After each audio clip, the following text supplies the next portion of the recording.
Okay, let's get into this. Today we're diving into something that, well, it feels really relevant, doesn't it? This world just seems packed with noise. Oh, absolutely. Everyone's talking, posting, analyzing. Sometimes it feels like everyone's just, shouting. Yeah, shouting. And it's easy to feel like you have to join in, right? To Yeah. add your own voice to that constant sound. But what if? What if the really powerful stuff, the most meaningful messages, aren't actually in all that noise? What if they're found in silence? That's exactly the core idea in the sources we're looking at today. They really push back on this common view of silence as just like nothingness or weakness. Right. It's not seen as passive at all. So our mission here is to really unpack what these sources are saying about silence. What is it according to them? How does it show up? And crucially, what kind of strength can we find in it? And they use this amazing lens, looking at it through the world of football, specifically Real Madrid, but also connecting it right back to, well, to you, to our own lives. Okay, so first off, how do they actually define silence? Because they're very clear, as you said, it's not weakness. No, definitely not. They start by painting this picture. It's complex. One of the first things they mention is exhaustion. Silence is just being utterly tired. Yeah, which is powerful in itself, isn't it? And it's also described as a voice that's deliberately held back. Like Yeah. a story you keep locked inside your chest. Or that word you meant to say but didn't, the apology that got sort of stuck. Exactly. Or even, they say, a tear that you held back, one that didn't actually fall, but, still burned inside. Wow. Or a scream swallowed down. It's the goodbye you couldn't manage, the thank you that you kept putting off, maybe the one that came too late. It's quite a heavy list when you lay it out like that. It is. But the sources also make this really crucial point.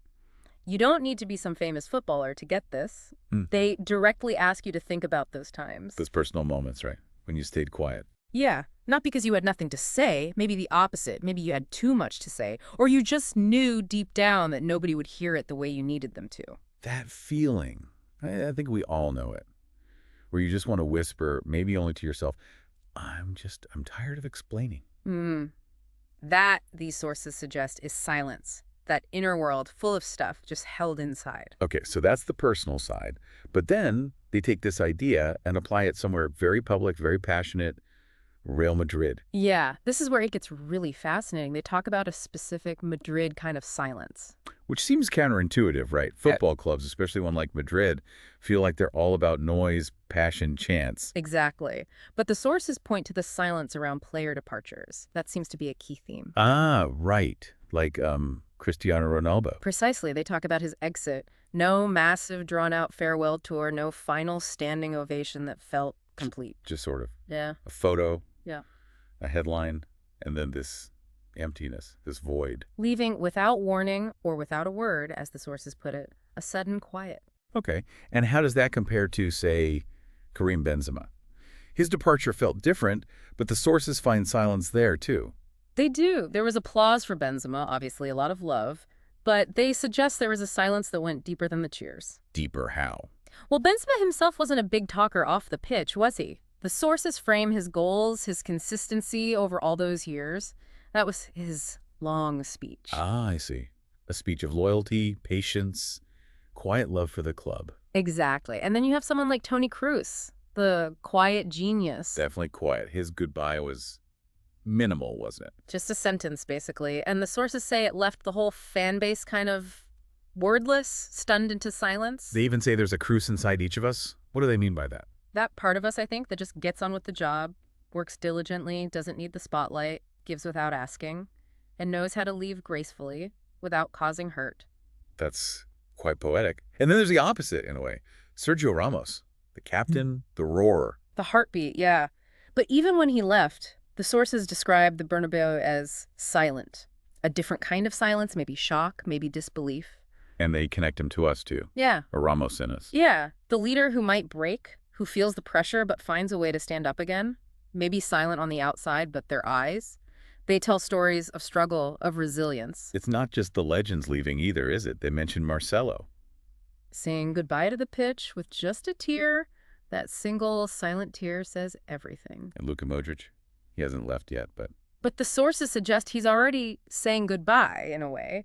Every touch, every pass now feels like a kind of farewell, a thank you. There's this palpable silence before the final bow. So this Madrid way of handling goodbyes, the sources suggest it involves a kind of denial almost. Yeah, like replaying the goals, wearing the old shirts, keeping the noise going.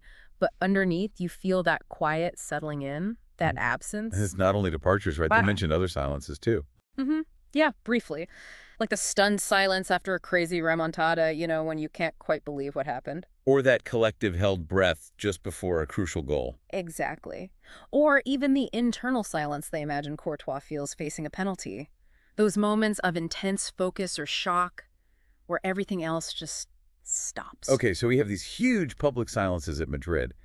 How do the sources really connect that back to, everyday life, to the listener? Well, they're very direct about it. They literally say, you don't need to be a footballer to understand this. Right. They draw a line between Madrid's losses, players, yes, but also finals, matches, trophies, and the kinds of losses we might face. Like losing a dream you had, or maybe a friendship ending, or even just losing touch with a version of yourself you used to be. And in those moments of personal loss, maybe like the fans or the players, you don't always make a lot of noise about it. Maybe you don't scream or cry in front of everyone, you just stay quiet. Perhaps because silence feels safer somehow. Or, again, maybe because you feel like nobody would really get it if you did speak. That sense of carrying your wounds quietly.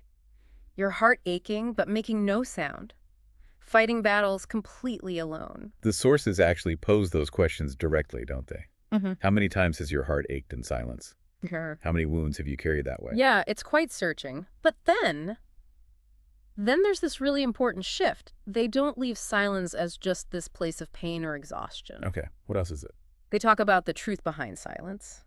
And the truth they offer is, well, it's powerful. Wow. They basically say, silence doesn't mean you're weak. It means you've been strong for too long. Wow, okay, that reframes it completely. Doesn't it? Silence isn't giving up. It's the quiet endurance of someone who's carried a heavy weight. It's courage. The courage to keep going, even when it hurts. Like the true voice of champions after the final whistle, they said.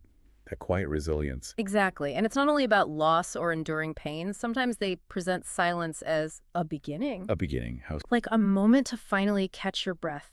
A space where a new chance might form, or another dream can start to quietly take shape. So in that quietness, you're not just recovering, you're potentially building something. Preparing. That's the idea, preparing for something great.